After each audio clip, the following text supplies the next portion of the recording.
T'as peut-être l'impression qu'on t'a acheté un mauvais sort, un peu comme lui là, parce que tu fais certaines actions qui sont censées avoir certains résultats dans la logique des choses, mais pour toi, ça ne marche pas. Alors que pour les autres, ça fonctionne.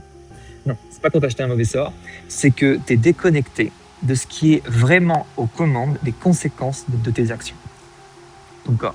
En vérité, il y a une infinité de subtilités dans la manière, dans le comment tu fais l'action, qui sont invisibles et qui ont beaucoup plus d'importance dans le résultat que tu vas avoir que l'action en elle-même. Les mots les plus courants employés pour ce genre de subtilité, c'est ta fréquence, ton intention, ton énergie, des choses qu'on ne voit pas, qui sont invisibles. C'est comme si en faisant une action, tu étais une sorte d'émetteur qui envoie une information à un récepteur qui, en retour, va te renvoyer quelque chose, le résultat de ton action, mais que l'émission que tu avais envoyée, la fréquence, n'était pas la bonne. En tout cas, pas pour créer ce que toi tu veux vraiment comme résultat. Maintenant, pourquoi le message que tu envoies n'est pas le bon, alors que l'action est la bonne?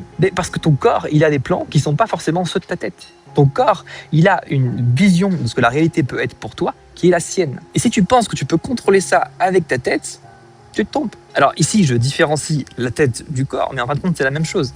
C'est juste que le corps est beaucoup plus fort que la tête et qu'on a cette expérience d'être seulement cette petite tête pensante capable de diriger le courant de sa vie. Mais non, on en oublie le reste, le corps, le système nerveux, les émotions, toute cette partie inconsciente qui a enregistré qui tu es, ton identité, ce qui est possible pour toi d'expérimenter dans la vie. Vois ça un peu comme une musique. Comme si ton corps, lui, il jouait une certaine musique, et toi, avec ta tête, t'essayais de jouer une musique qui était différente de ce que ton corps essayait de jouer. Avec ta tête, t'es juste une petite guitare dans son coin.